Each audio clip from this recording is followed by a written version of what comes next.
Entrelazados, junto a Alejandra Lazo, Gonzalo Abascal y Marcela Barbero.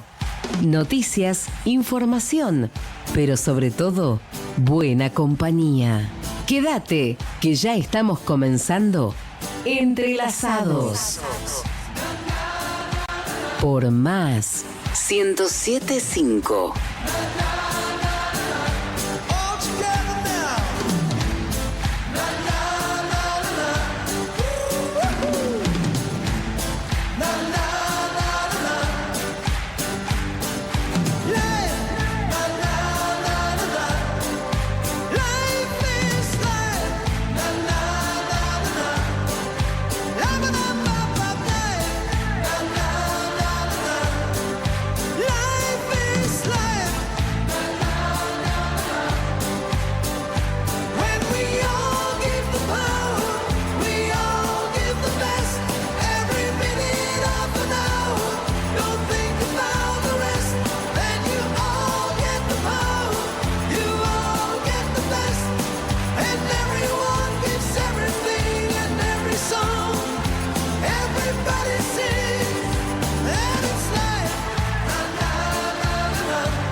A un nuevo programa de Entrelazados. Feliz jueves para todos. Gracias, igualmente. ¿Cómo están? Bueno, antes que nada, antes de que me olvide, hoy es un día muy especial. ¿Por qué? Porque es el cumpleaños de nuestro querido operador, así que feliz cumpleaños. ¡Feliz cumpleaños! ¡Feliz cumple! Gracias. Si hubiéramos sabido antes, le traíamos una tortita o algo. Ay, mi amor. Sí. No parece 65, No, seguro que la producción se ocupó, obviamente, pero bueno. En nombre de todos. En nombre de todos. Ella se prendía, ¿viste? No, dice que en nombre de todos no. Ay, Dios. Bueno, y hoy estamos con el que... la cantidad de barbaridades que tiene, es una cosa muy, muy impresionante. Sí. Bueno, además de estar con el equipo completo, Gonza, Pri, Marce, tenemos un invitado especial que nos va a acompañar todo el programa, así que ya lo vamos a invitar a presentar. Estamos con el sociólogo Sebastián Alperín. Muchísimas gracias por venir, estar con nosotros, que tenemos un montón de cosas para charlar. Gracias a ustedes por la invitación y un placer. Un placer que hayas venido. Sin duda, tenemos una semana movida a nivel político. Como todas. Como todas. Sí, pero ¿no te parece como ¿Está más? Yo vengo desde el domingo, veo que hay como mucho movimiento. Sí. Que sí, que no, que son buenos, que son malos, que son unas ratas, que vengan a comer un asadito. Sí, que voy a mostrar fortaleza, que no. Que... A mí lo que más me molestó del asado fue que mi hija va a Teatro Enfrente. Sí. Por 4 gatos locos que estaban ahí haciendo todo cortado. ¿Como gatos o ratas? No, pará. Estoy hablando de la gente que se movilizó teóricamente para protestar. La gente que estaba afuera. Exactamente, que eran muy pocos. Eran poquitos. Todo cortado, o sea que la nena volá. No tuvo clase. Sí, tuvo clase, pero después fue difícil buscarla. O sea, la llevamos bien, pues estaban ahí la policía, estaba a punto de cortar por el asadito.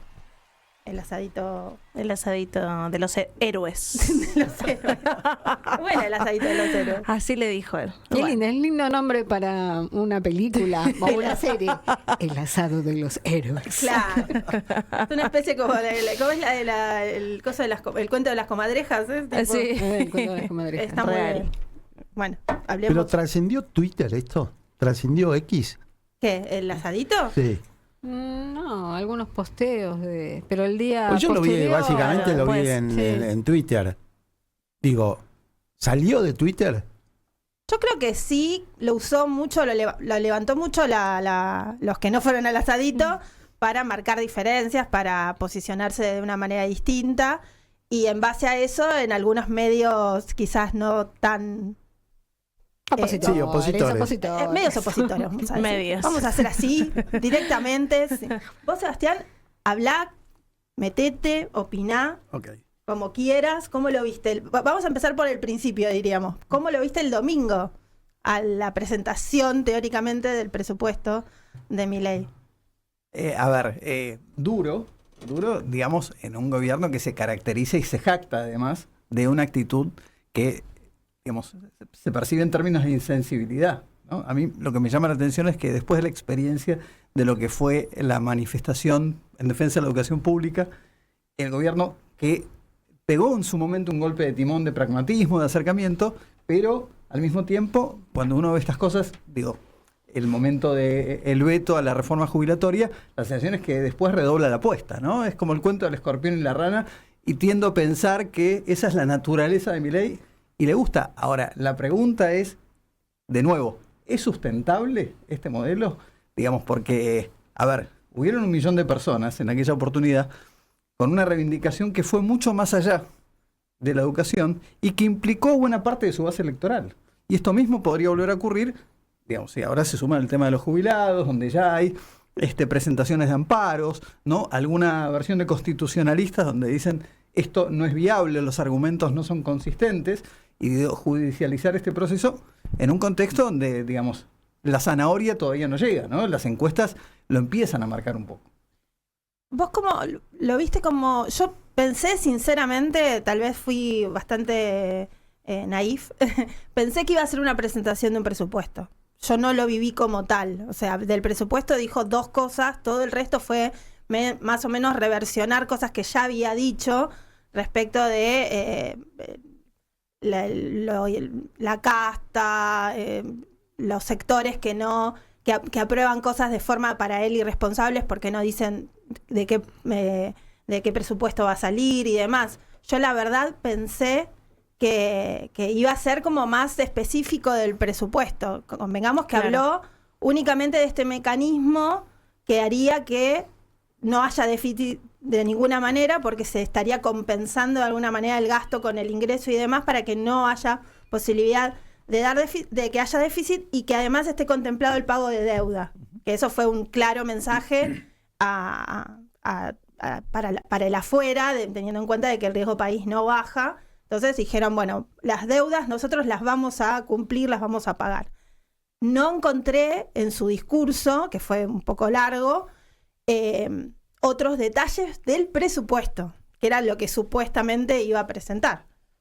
Que yo creo que lo que él presenta una vez más es el principio de revelación. Ese es para mí el core de su discurso, por así decirlo. Y ahí es donde uno dice, bueno, se puede seguir con el mismo eje. Y además hay otra cuestión, que es cuando vos apelás al argumento que viene planteando el gobierno desde su origen, de no hay plata, es difícil de sostener en un momento donde vos decís, no hay plata. En todo caso, hay otras, hablando justamente del presupuesto, hay otras prioridades de asignación presupuestaria. Léase los 100.000 millones de pesos a la CIDE o incluso sostener 32 regímenes especiales, entre los cuales incluye particularmente el de Tierra del Fuego, que implica para el Estado un gasto anual del orden de los 1.500 millones de dólares. Entonces, es difícil para un jubilado, un docente universitario, un estudiante, comprar ese discurso de no hay plata, en este contexto, ¿no? De acuerdo a la orientación que va tomando el gobierno. Y cuando uno mira, por ejemplo, en las encuestas, la pregunta de, bueno, ¿a quién responsabiliza por el escenario de crisis? Si bien, digamos, la cuota principal se la siguen asignando al gobierno anterior, no es menos cierto que en la curva la responsabilidad que se le atribuye al gobierno actual empieza a crecer. Gonzalo, ¿vos cómo lo viste? No, el acto fue un acto político. Me pareció un acto político, no me pareció la presentación de un presupuesto en el Congreso. Estaba pensando en un gobierno que, por lo que uno sabe, está muy atento al tema de las encuestas, está muy atento al tema de la opinión pública. Ellos están viendo otras encuestas, no están viendo, están viendo mal, las están viendo mal, porque por lo que se sabe están muy atentos a estos números, toman decisiones en base a estos números, por lo que decís vos, eso empieza a cambiar. ¿Cómo interpretas eso? Gonzalo, yo creo que no hubo gobierno desde la restauración democrática que tuviera un dispositivo de análisis de la opinión pública más fuerte el de Mauricio Macri. Y mira cómo le fue en términos de encuestas. Primero hay que decir, y nobleza obliga, las encuestas tienen problemas de medición por la baja de la tasa de respuesta, los sesgos que eso implica, etc. Y me consta que el gobierno tiene también, como vos bien destacás, un dispositivo de encuestas muy aceitado. Pero de nuevo, yo vuelvo a apelar a la metáfora del escorpión y la rana. Yo creo que esto es Milei y él, digamos, más allá de algún golpe de timón, que básicamente lo identifico con, a partir de la salida de Nicolás Posse, con el empoderamiento de Guillermo Franco como jefe de gabinete, me parece que esto es lo que Milei cree y esto es lo que va a plantear, lo que cree él y el Triángulo de Hierro, ¿no? Lo que implica su hermana, el jefe y Santiago Caputo. Y esta es la propuesta y además es cierto que si bien las encuestas empiezan a marcar una baja, la base de sustentación del gobierno está en el orden del 40% para arriba. Y él dice, bueno, si con todo el ajuste que se está planteando logramos esta base, ¿por qué no avanzar en esta dirección? Ahora, yo creo, lo que digo es, me parece que esto no está exento de riesgos y lo que quizá me preocupa es que me parece que muchos analistas y buena parte de funcionarios del gobierno se enamoran de la foto perdiendo de vista la película. Y esto es dinámico. Ayer retuiteaba encuestas donde le da todavía muy alta, por lo menos en esas encuestas, la imagen. El presidente tuvo varios retweets en ese sentido ayer a la tarde. Se ve que esas son las encuestas que mira. Imagino que ahí también juega quién está enfrente, ¿no? A la hora del encuestado responder, también juega quién está enfrente. Y la verdad es que enfrente no hay nadie. No hay nadie. De hecho, en las encuestas, cuando vos le preguntás a los encuestados quién es el principal líder de la oposición, la primera respuesta es ninguno. Pero respuesta que concentra el 50% de menciones. Y muy debajo aparece Cristina Kirchner con un 20% y Axel Kicillof 17, 18. Quiero decir, claramente, lo que vos decís, no hay un referente y la oposición además está, creo yo, en un modo, como se dice, wait and see, ¿no? Esperando a ver que el gobierno pise el palito y que en todo caso la opinión pública le dé algún crédito que legitime su aparición en escena. Lo que se ve hasta ahora son diálogos muy incipientes, ¿no? Sobre todo en Ciudad de Buenos Aires, la reunión reciente que hubo en El Tigre, promovida por Julio Zamora, con Randazzo, Facundo Manes, pero no mucho más. En las encuestas, la gente percibe la baja de la inflación, advierte la baja de la inflación, valora la baja de la inflación, ¿aparece eso? Todo, absolutamente. No solo lo percibe, sino que lo subraya y de hecho, y esto es el principal activo para el gobierno, cuando vos analizas cuáles son los principales problemas del país, la inflación ya dejó de estar en primer lugar después de muchísimos años.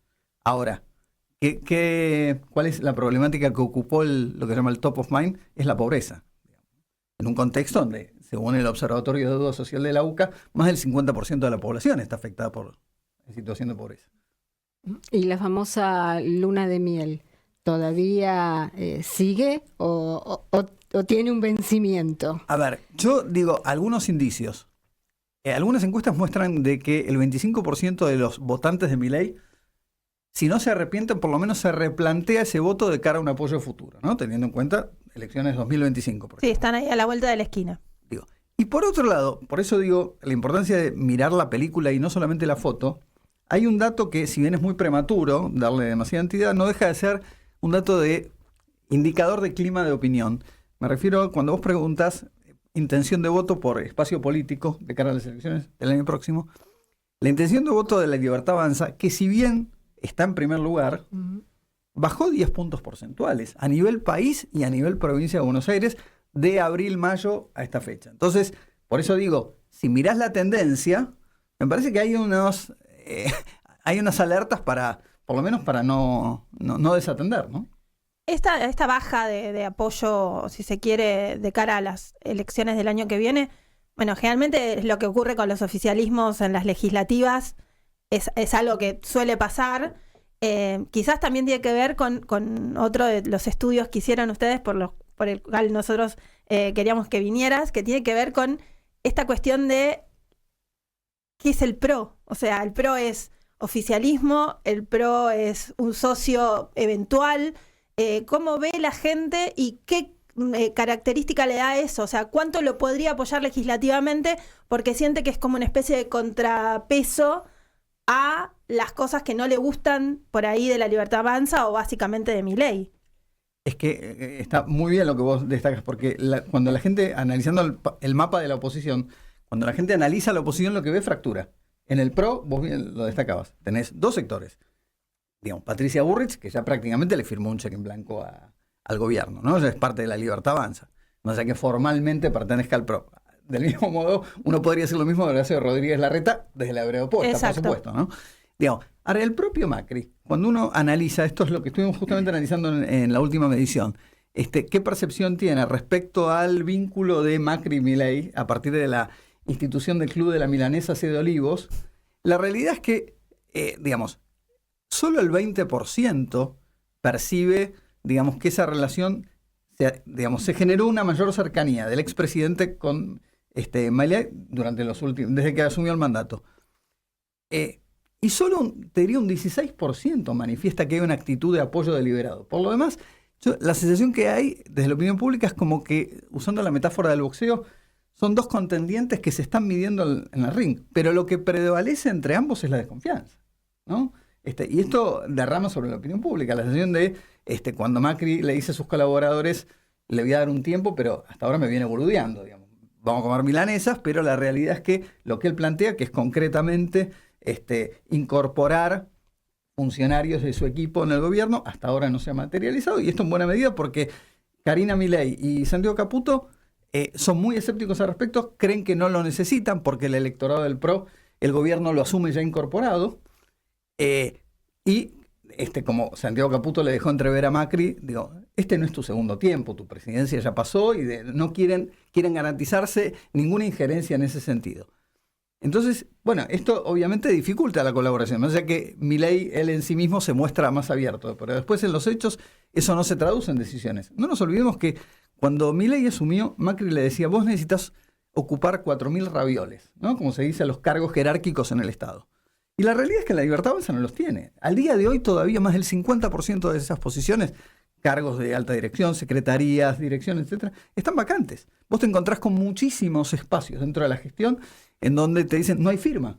Y cuestiones del día a día de la gestión que no pueden avanzar en función de eso. Sí, faltan muchos directores generales que son básicos para el funcionamiento de la estructura del Estado. Eso es porque se ha concentrado muchos ministerios en uno solo y han quedado vacantes todas esas. Entorpece la gestión y la dificulta muchísimo. ¿No? Entonces, pero bueno, este es el estilo de un gobierno que hasta ahora en ese sentido no ha manifestado un giro. Entonces, bueno, esto es lo que hace pensar en el sector liderado por Macri. Bueno, sumarle a eso la demanda de que Cristian Ritondo ocupara la presidencia de la Cámara de Diputados, que la realidad es que Martín Menem viene siendo muy cuestionado en ese rol, ¿no? Y con pocos éxitos para mostrar. Entonces, digo, bueno, prevalece, hay un signo de interrogación muy fuerte. Y cuando Santiago Caputo y Karina Milei dicen el electorado del PRO ya lo tenemos, ¿están pensando, están equivocados o están o aciertan?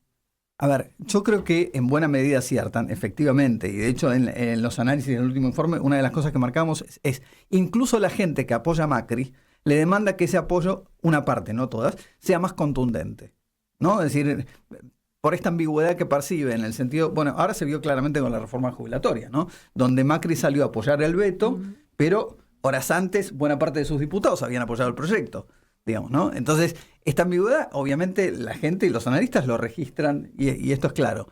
De todos modos, digo, esto es dinámico. Digo, miremos incluso la experiencia, salvando las distancias, que tuvo Macri como presidente.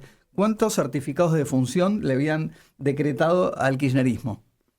Y después volvieron, digo, entonces me parece que hay que ser muy cauto, ¿no? Con los apoyos, etcétera. Ahí me estaba pensando mientras escuchaba, tratando de construir una idea que es, Macri era mucho más opositor al kirchnerismo, si se quiere, que Milei, que aparece muchas veces negociando, por ejemplo, el tema del hijo, ¿no? Con el kirchnerismo, pero sin embargo, la polarización la encarna mucho más Milei que Macri hoy. ¿Esto es así o...? 100% de acuerdo. Tenés toda la razón y los diálogos que vos planteás en las negociaciones del hijo, no solo eso, sino que concretamente en Provincia de Buenos Aires hay un intento deliberado del gobierno por captar la adhesión de intendentes que están enemistados y de hace rato con Kicillof, ¿no? Sobre todo por el no giro de de recursos y el gobierno tiene la billetera y la usa y la exprime, digamos, ¿no? Como carta en su favor. Sí, porque convengamos que hay un discurso anticasta, pero a la hora de sentarse y negociar y acordar ciertas cosas que para el gobierno son importantes, esa diferencia se diluye. O sea, está Franco y se sienta y dice, bueno, ¿qué necesitas? Y lo vas a tener. Sí, y lo que me parece interesante ahí es que hasta en algún momento el planteo era kirchnerismo anti-kirchnerismo. Hoy el planteo parece ser más, o es más, casta anticasta. Absolutamente, tal cual. Cambió el clivaje, sin duda. Sin duda. Sí, de todas maneras a mí me llamó mucho la atención el discurso de Milei, donde nombró muchas veces al kirchnerismo como tal. O sea, obvio, hizo la diferencia de la casta y terminó todo, ay, la casta tiene miedo, que era muy gracioso ver la casta tiene miedo y a Scioli en uno de los lugares, pero bueno, eso es un detalle. Pero sí confrontó mucho con los pocos kirchneristas que habían estado. La verdad que a mí me sorprendió también que poca gente fue a la Asamblea Legislativa, la suerte de Asamblea Legislativa que se armó para esto improvisado, porque convengamos que fue histórico, nunca un presidente de la Nación concurrió al Congreso a teóricamente presentar el presupuesto. Y sí decidió chicanear, irse del libreto, que no es algo que él suele hacer, y confrontar con el kirchnerismo presente. También le tiró palos a Macri por elevación, pero la verdad es que es muy gracioso, en realidad no sé si es gracioso, es preocupante como alguien que tiene un rol estratégico de conducir los destinos de un país, tiene esa cuesta de dualidad constante. O sea, por un lado digo, Gonzalo, sos lo peor, y después, bueno, Gonzalo, vení, o toma un cafecito. O sea, es raro. Yo creo que es imprescindible, ¿no? Raro, en alguien que conduce un país, tener esa dualidad. ¿Sí? Y sí, es una condición casi natural en los grandes dirigentes políticos. Porque le sirve a los dos aparte. Pero no solamente el que tiene tan la violento, decisión yo de no sé poder. si o sea, convengamos, ya hubo algunos, bueno, por lo menos hubo ya varios diputados del PRO que dicen, a mí si me maltrata yo no te voto nada más. Es así. O sea, una cosa es marcar las diferencias y otra cosa es irse al pasto como a veces se va, porque es así. Sí, no, a veces no. Mira, yo coincido con lo que dice Gonzalo. Esto es Maquiavelo en estado puro, ¿no? Digamos, creo que uno de los duelos, si se quiere, para los analistas que confiamos quizá de manera naif en la madurez democrática, con el triunfo de Milei, más allá de la figura del personaje, es asumir de que en la Argentina, en la cultura política argentina, hay rasgos autoritarios que están más fuertemente instalados de lo que nosotros suponíamos y que creíamos más desterrados, digamos, ¿no? Y yo me acuerdo de haber hecho varios grupos focales en donde aparece en el discurso de los entrevistados esta idea de que se le puede permitir a un presidente, perdonando la expresión, que sea un hijo de puta. Lo que no se le legitima es que no gobierne, ¿no? Y ahí, digamos, el fantasma de la Rúa y el propio Alberto Fernández aparecen con mucha fuerza. Y me parece que esto Milei lo tiene claro, ¿no? O sea, prefieren a alguien con carácter que un tibio. Porque la sensación es, y creo que esto también forma parte de, si me permitís seguir con la idea de este duelo, es, la Argentina es ingobernable. Y somos hijos del rigor. La única manera de enderezarnos es que venga un papá malo y nos siente en el banquillo y nos ponga todo el rigor encima. Me parece que buena parte de la opinión pública, esto no es políticamente correcto de decir, y mucho menos de reconocer. La verdad es que si uno mira los estudios de opinión pública, aparece muy claramente esto en el discurso, sobre todo en los estudios cualitativos. Sí, pareciera un sentido común muy extendido, y este ha sido un país con líderes muy, muy fuertes, muy autoritarios en muchas características que han tenido un enorme apoyo popular. Absolutamente. Pri, ¿querés dar el teléfono a ver si la gente quiere opinar, quiere preguntar algo? Hablamos de acá, Sebastián, que lo podemos exprimir. A full en nuestro WhatsApp, el 11 51 52 10 47. Nuestro WhatsApp, el 11 51 52 10 47. Pueden dejar mensajes de audio también. Y en la aplicación nos encuentran con el signo más 107.5. Quédate en Entrelazados. Ay, con los años que me quedan por vivir. 33 minutos ya pasaron de las 12 del mediodía. Escuchábamos a Gloria Estefan con los años que me quedan en más 107.5. Y lástima que no lo pudimos sacar al aire a nuestro productor cantando este tema porque hubiera sido vergonzoso. Iba a decir vergonzoso. Iba a decir memorable. Vos dijiste vergonzoso. Vamos a decir, no sabemos. Viste que cuando vos decís memorable no sabes si es memorable para bien o para mal. Claro. Puede ser ambos. ¿Pero ustedes lo escucharon cantar ya? A Sor sí. Sí. Bueno, si eso es cantar, sí. Ah, por eso. Vos ya tenés una opinión. Sí, yo tengo una opinión formada.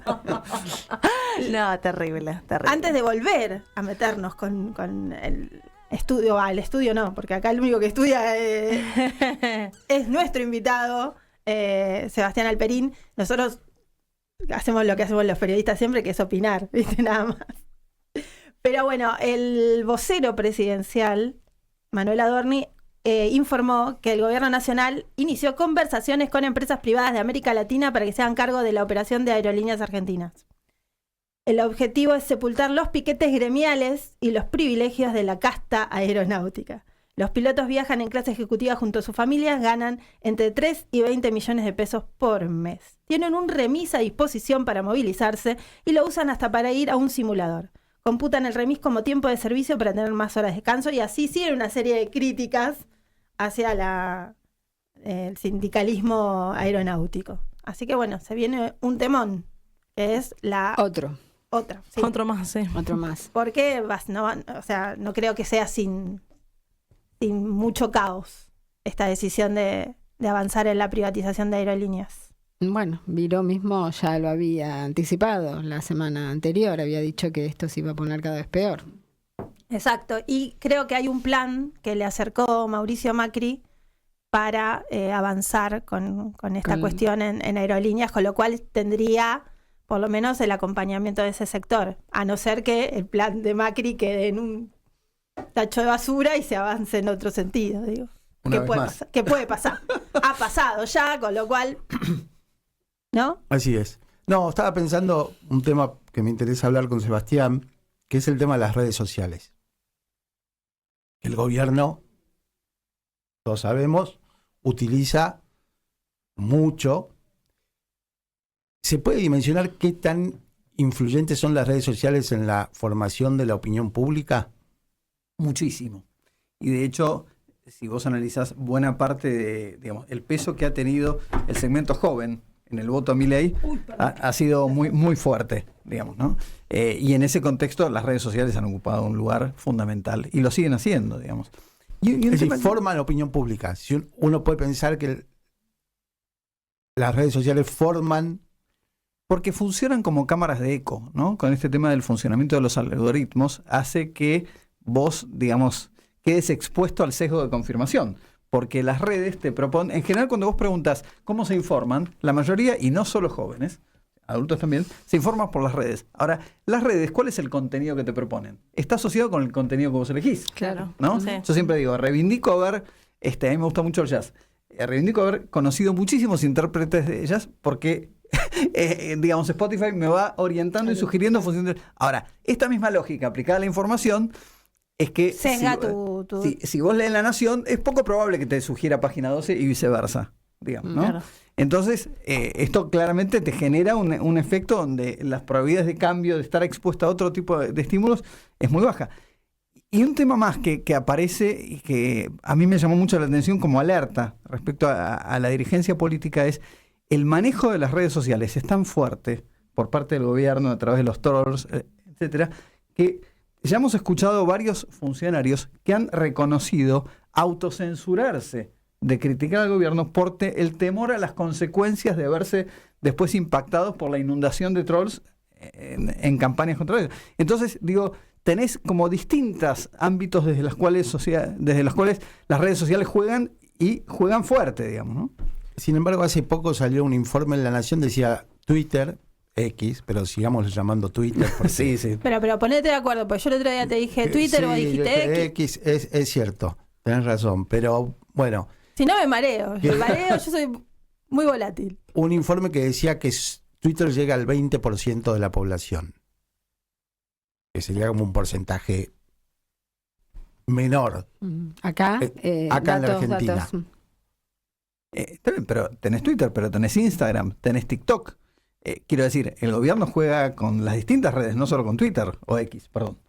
En ese sentido, y no solo las utiliza, sino que las utiliza muy activamente, las distintas redes, ¿no? Y la lógica es la misma. Y lo que pasa es que después los medios tradicionales hablan de lo que pasa en Twitter. Absolutamente. Entonces, lo que se dice en Twitter no solo llega a través de Twitter, sino que llega a través de la radio, la televisión, los diarios. Y además cada vez más los medios tradicionales buscan hacerse eco de lo que se viraliza en redes. Lo cual a veces sale bien y a veces vos decís, bueno, una cosa que funciona en TikTok o en Instagram no necesariamente funciona en un noticiero. O sea, son redes distintas que tienen públicos distintos y tienen formatos diferentes. O sea, yo lo veo mucho en el noticiero de Telefe, que generalmente se aboca a mostrar cosas de redes que se viralizan y vos decís, no. Sí, pero casi todos ahora los noticieros, tanto de la televisión por cable como los de aire, tienen una sección que es de los videos que se han viralizado, ya sea de un asalto, de un movimiento, de una cantante, todos lo incluyen. Y otra cosa que me llamó la atención fue, el otro día estaba leyendo, bueno, yo también soy muy fan de Twitter y voy leyendo y me quedo mucho tiempo viendo los comentarios de las cosas, ¿viste? Vos decís, pero me pasa a veces, estoy hace una hora viendo los comentarios, estaban la diputada Paula Oliveto de la Coalición Cívica quejándose sobre el maltrato a los jubilados, sobre el veto y demás, que no puede ser que este sector sea el que pague el ajuste y demás. Los comentarios era uno a favor de lo que estaba diciendo la diputada y era una catarata de comentarios de ustedes son irresponsables, si ustedes aprueban algo tienen que decir, o sea, exactamente lo que dice el gobierno. Yo después entro a cada perfil y ves algunos que tienen ya un recorrido y otros que se fueron creados hace 2 días y no lo sigue nadie. Así que hay como una necesidad de bajar línea constantemente pero yo creo que es verdad, está pensado para que eso se note en ciertas, o sea, no es que yo tuiteo algo me van a salir a contestar. Está hecho estratégicamente respecto de personas que tienen una cierta notoriedad y marcan un algo en la ciudadanía.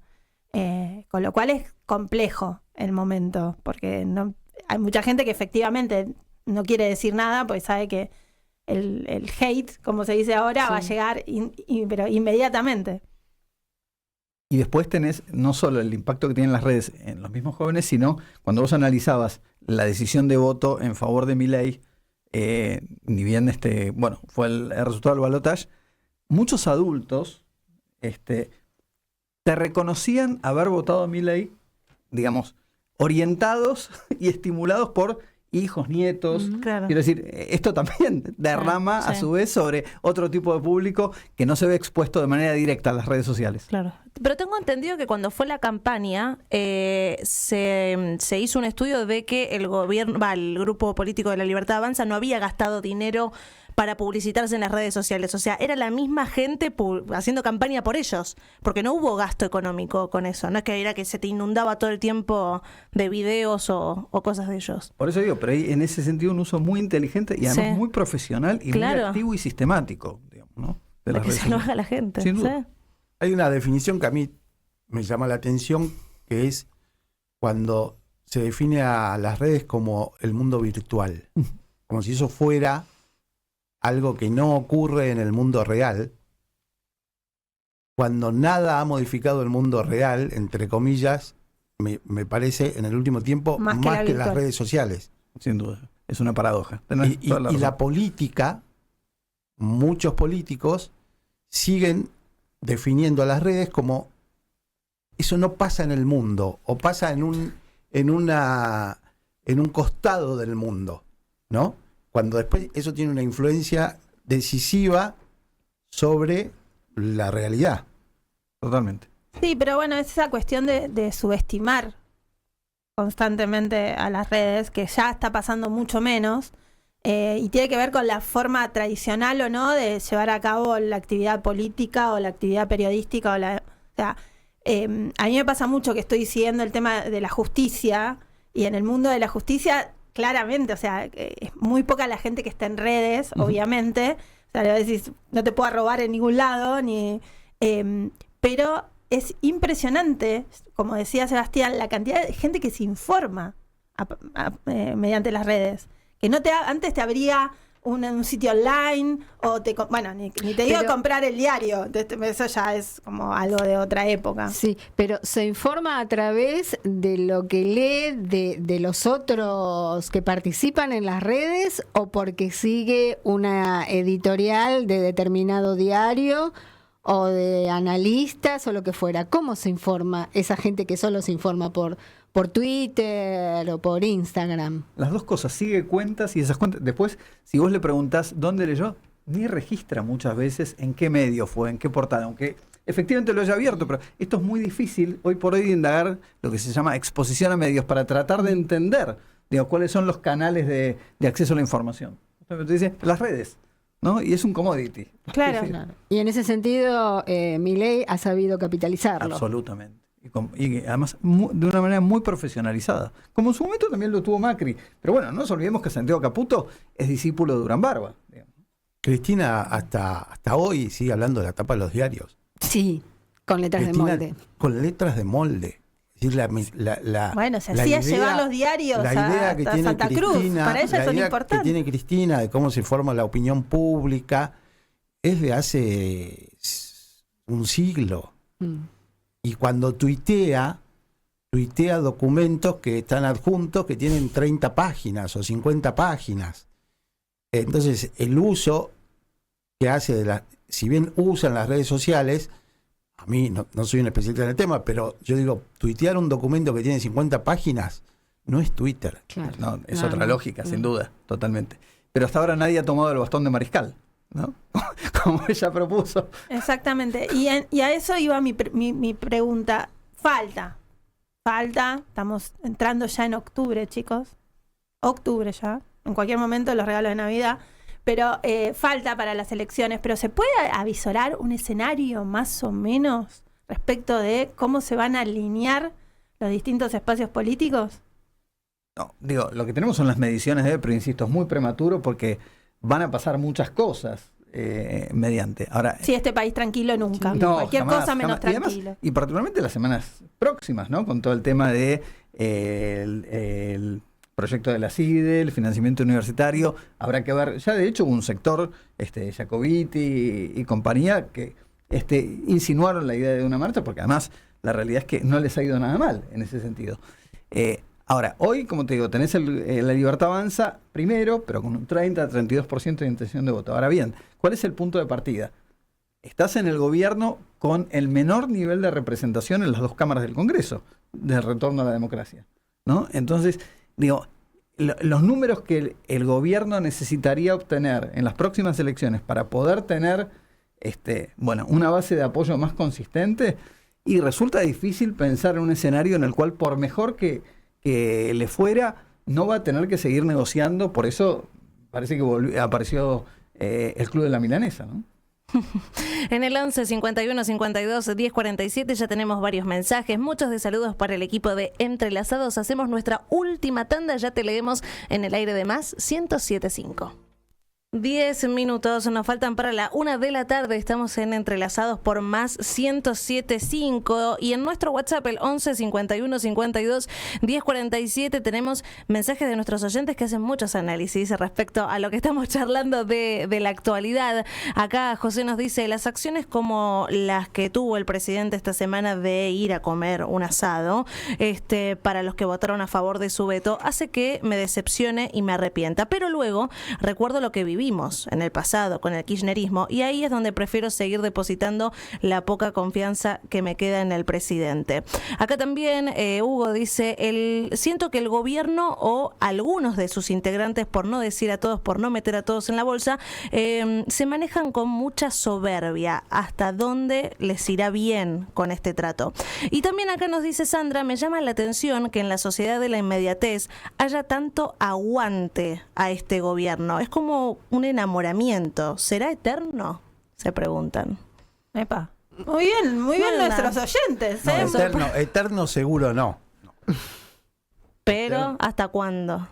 Está bueno el análisis, porque es verdad, donde queremos todo ya, todo rápido. Lo que pasa es que yo creo que, como dijo Sebastián, hay un tema que el gobierno utilizó de bandera y hoy por hoy le está yendo bien, que es la baja de la inflación. O sea, él dijo, yo voy a hacer todo por bajar la inflación. Y la verdad que la inflación está bajando. No sé si al nivel de lo que está proyectado para el año que viene, porque sería, la verdad, es algo súper positivo, veniendo de 200 y pico, a llevarlo a un 20, sería, la verdad, notable, aunque es un montón igual. O sea, los países que serios, si se quiere, tienen 3% de inflación y ya se empiezan a preocupar. Nosotros estamos tratando de llegar a un 20, ¿viste? Tipo, como un montón.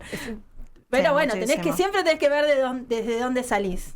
Pero además, lo cierto es que la gente te dice, no te mintió, porque de entrada te dijo que iba a doler. Claro. Sí, ¿no? sí, que esto no iba a estar aquí dentro de dólar. Entonces, pero me parece interesante el comentario que vos leías de José al principio, donde él critica el asado. Sí, ¿no? sí, que hace que lo pero después decepcione. dice, claro, cuando mira para atrás, bueno, ahí es donde recula y aparece, es una buena síntesis, ¿no? del equilibrio. Me enojo, pero después cuando me calmo un poco y miro la alternativa, y eso explica todavía el apoyo. Lo cual no significa que no haya desencanto. Lo que pasa es que si el asado ese lo hubieran titulado de otra manera, a lo mejor hubiera sido mejor recepcionado por la gente, porque le estaban pidiendo política. El asado y una la presentación. choripaneada, tenés que haber dicho una choripaneada. No me refiero a eso, sino me refiero, bueno, estos son los diputados que contribuyeron. Sí. Bueno, otra manera de decir, presentarlo. claro, de ponerle un título distinto. Pero justamente cuando dijeron, no es una celebración. Exacto. Lo que hicieron fue poner de manifiesto que lo era, no aclares que oscurece. Lo que tuviste que explicar era porque efectivamente se decodificó de esa forma. Hubiera dicho, nos vamos a reunir para igual conceptos. yo vi algunas caras, no había, había algunas caras no había clima de festejo. De festejo no había, o por lo menos las fotos que empezaron a circular eran todas de gente muy adusto. Pero hoy por hoy un asado es, digamos, como en otro contexto, salmón. Claro, sí. Lo que representa Igual simbólicamente. Le salió barato, 20.000 a cada uno. Bueno, pero eso también, ves que dijeron, no lo paga la gente, cada uno va a venir, tuvimos el postnet. Pero perdón, ¿quién le paga el sueldo a todos ellos? Y pone en Nosotros, digo, evidencia entonces... ellos pueden pagar 20.000 pesos una cena que buena parte de la sociedad no está en condiciones, digamos, ¿no? Sí, yo creo que eso se va a criticar, si pagaban, si no pagaban. Tal cual, sí. Me parece que era algo que podía pasar. El tema es si al gobierno le sirve, si a Milei le sirve para fortalecer las alianzas estratégicas que necesita sí o sí en el Congreso. Y vos escuchás gente, diputados del PRO, que están como, yo le escuché a Santilli, por ejemplo, Santilli está en una posición muy complicada, porque Santilli jugó con Horacio Rodríguez Larreta, no está dentro del espacio de Horacio en este momento, de este MAD que armó, está en un distrito que en realidad fue un distrito impuesto, porque en realidad con la provincia de Buenos Aires, entonces está en una situación compleja. Yo lo escucho hablar tratando de en gris. Es muy complejo lo que le pasa al PRO. Yo no sé cómo lo va a encarar al año que viene, porque también no sé si tiene base electoral como para poder salir indemne de las elecciones. Y hay algo que tenemos que decir, y es que no arriesga nada La Libertad Avanza.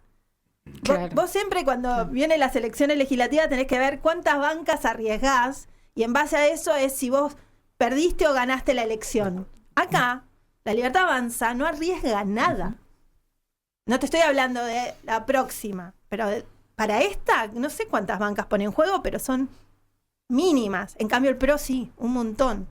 El PRO y sus aliados. O sea, ya sabemos que la coalición cívica está desdibujadísima. O sea, no creo que si no es una alianza con con otro pueda llegar a tener un resultado digno. La UCR está dividida También. en 1000 pedazos, te diría. Yo no tenemos mucho tiempo para profundizar, pero esta cuestión de pedirle a los diputados que cambiaron de opinión que se vayan del partido es un montón, me parece. Entonces a Lustó, que votó solo la otra vez, que es el presidente del partido, le tienen que haber dicho, señor, váyase. Es raro. La verdad que están todos los espacios con un nivel de desorganización y de incertidumbre gigante. A propósito de eso, pensaba, Sebastián, ¿tienen estudios? ¿Qué sector de la sociedad está valorado hoy por la gente? ¿Hay estudios sobre esto? ¿Se puede pensar en estos términos? Porque, por ejemplo, los medios tradicionales, en los cuales yo trabajo, el periodismo tradicional, que Milei inteligentemente junta bajo el concepto de la casta, está en un momento de poca aprobación o valoración, no sé cómo llamarlo social. ¿Hay algún sector que la gente entienda como a favor? Las Fuerzas Armadas. Cuando vos medís confianza en las instituciones, digamos, de los sectores que hoy registran mayor valoración, no tengo los números de memoria, pero te lo acerco. Las Fuerzas Armadas están en los primeros lugares. Y claramente, como vos bien decías, los medios, la dirigencia política, ni hablemos, ¿no? Pero los empresarios, los sindicatos, todo desastre. Sí, las Fuerzas Armadas son de los sectores más reivindicados, y ahí me parece que hay un ¿Cómo rol... se explica eso cuando las Fuerzas Armadas han sido casi invisibles en los últimos 30 años o más? Me parece que hay un acompañamiento y un sector, y creo que esto Victoria Villarroel lo tiene muy claro, ¿no? Hay un sector que estaba vacío de representación y de una suerte de reivindicación, de decir, a ver, nosotros también somos víctimas, ¿no? Y me parece que las Fuerzas Armadas, digamos, hoy ya estamos a 40 años de democracia ininterrumpida, y bueno, en definitiva han sabido ocupar un papel, han tenido un acompañamiento responsable, o quizás por la negativa, lo desconozco honestamente, se han devaluado tanto los otros sectores que han quedado como una suerte de reserva, no lo sé, pero en los números eso es lo que aparece. Bueno, eso también tiene que ver con la imagen que tiene Patricia.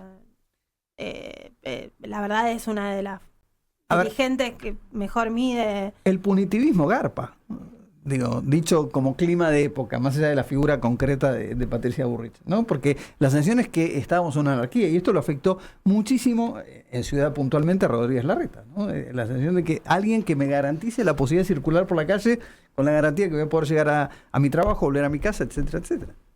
Y esto también se replica en otras provincias, ¿no? Sorprendente, no pensé que venía. A ver, sorprendente porque también uno tiene un consumo de información que durante mucho tiempo también estuvo muy sesgado, y había evidentemente una parte grande de la sociedad que no estaba representada en ese discurso, y que estaba postergada, al menos en términos de discurso, y que ahora está saliendo a la luz, y que ha salido a la luz. Sí, eso tiene que ver también con el hecho de no ver siquiera, o sea, ver la película completa, ver como una parte de todo lo que vivimos históricamente nosotros, ¿viste? Siempre es como que te quedas con sectores, lamentablemente. Es que vivimos en microclimas, ¿no? Después cuando uno, como investigador cualitativo, cuando vos vas a la cámara Gesell y te encontrás con la sorpresa de los distintos segmentos de la población y los comentarios en los argumentos, y bueno, yo miro otra película, no importa si es buena o mala, pero distinta. No, para completarla necesito esto otro, y esto es lo enriquecedor, ¿no? Todo el tiempo tenemos que someter a revisión nuestras hipótesis, porque se basan en argumentos que se condensan en microclimas, porque nosotros también somos víctimas del sesgo de confirmación, por esto que decía el efecto de las cámaras de eco. Bueno, llegamos al final de Entrelazados, muy interesantes. Muy bueno. La verdad, muchísimas gracias, Sebastián, por venir. Ustedes, un placer. Estuvimos, para quienes llegaron tarde, tuvimos la visita de Sebastián Alperín, sociólogo, UBA Máster en Ciencia Política de la Universidad de Barcelona, que hace unos informes muy interesantes. Chiviá un segundito para que lo conozcan un poco más al trabajo que están haciendo con Mides. Equipo Mides, la consultora que hace las mediciones de opinión pública cuantitativas. Sí, y son mediciones que van más allá de lo que suelen hacer las encuestadoras, que a mí me parece súper interesante, porque buscan entender un poco más qué es lo que está pasando y qué es lo que opina la gente. Así que bueno, se los súper recomendamos. Chicos, como siempre, un placer. Lo mismo compartir digo. esta hora. Igualmente. De Entrelazados, pero el próximo jueves volvemos. Obvio. Próximo jueves a las 12 del mediodía El te próximo esperamos. jueves, si Dios quiere, vamos a profundizar un poco sobre el proyecto para modificar la edad de imputabilidad de los menores. Ahí va. Así que todos se prenden a más 107.5.